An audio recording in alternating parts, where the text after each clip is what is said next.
ஆத்தா வீட்டை சேர்த்து வச்சிருந்த 10 பவுன் நகையை காணா ஆத்தா. எந்த பண்ணாட பரதேசியும் திருடிடுச்சு. நீ தாத்தா எப்படியாவது கண்டுபிடிச்சு கொடுக்கணும் ஆத்தா, எப்படியாவது கண்டுபிடிச்சு கொடுக்கணும். அண்ணா நகை காணனா வானா போலீஸ் ஸ்டேஷன்ல போய் கம்ப்ளைண்ட் கொடுப்போம். இங்க கோயில்ல வந்து என்ன பண்ணிட்டு இருக்க? வாயிடி சாமி முன்னாடி என்னடா பேசிட்டு இருக்க? எந்த போலீஸ்காரன் கரெக்டா நகையை கண்டுபிடிச்சு கொடுத்துருக்கான்? சாமி தாண்டா கண்டுபிடிச்சு கொடுக்கும். இது சாமி இருக்கா? எந்த சாமி யூபிஎஸ்சி பாஸ் பண்ணி போலீஸ் எக்ஸாம் போயிருக்கு? சாமி முன்னாடி என்னடா பேசிக்கிட்டு இருக்க? சாமி சாமி எடுது சாமி எடுது இந்த சாமியா சாமியார் வரானா? நல்லா இருக்கீங்கப்பா. நல்லா இருக்கேன். போன திருவிழாவுக்கு பார்த்தது அடிக்கடி நம்ம கோயிலுக்குலாம் வந்து போனாலும் தெரியும். என்ன பிரச்சனை? எல்லாம் சேர்ந்து வந்திருக்கீங்க, என்ன பிரச்சனை? வீட்டுல 10 பவுன் நகையை சேர்த்து வச்சிருந்தேன். வீட்டுல இருந்த நகையை காணா சாமி. தம்பிங்களும் யாரும் எடுக்க மாட்டானுங்க. எப்படி காணா போச்சுனே தெரியல சாமி.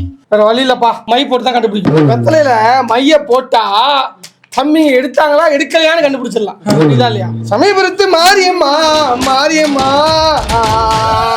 நகையத்தான் காணம்மா நகையத்தான் காணம்மா.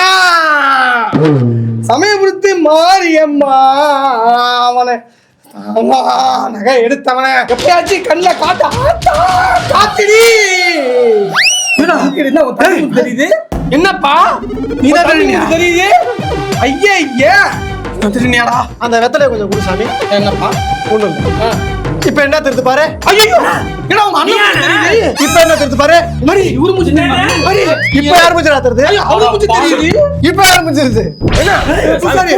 ஏய் தம்பிங்களா என்ன சொல்றீங்க? டேய் நான் இருக்கலப்பா. ஐயோ நாய ஏண்டா வெத்தலையில இவ்வளவு பெரிய ஓட்ட போட்டா உன் மூஞ்சிலடா 10 பேர் மூஞ்சில சேர்த்து வச்சால எல்லாரும் மூஞ்சியுமே தெரியுமாடா? ஓட்டையா விழுந்துருச்சு. அப்பா அது மை மூலமா மகிமையில தெரியுதுப்பா. மகிமையில தெரியுது. நகையை நான் தான் எடுத்தேன். இந்த மாதிரி பண்றான் பாரு ஃப்ராடுத்தனம். அந்த ஃப்ராடுத்தனத்தை புரிய வைக்கணுன்றதுக்காக தான் நகையை திருநமா நான் நடிச்சேன். என்ன தம்பி சொல்ற? அப்ப இத்தனை நாள் கும்பிட்ட சாமி பொய்யா? எல்லாமே பொய்யா? என்ன பொய்? என்ன பொய்? நகை யார் எடுத்தது? உன் தம்பி தான் எடுத்தான். முதல்ல வெத்தல தெரிஞ்சது யாரு? உன் தம்பி தானே? ஆத்தா இருக்கா? அவனுக்கு பிராக்டிஸ் பண்ண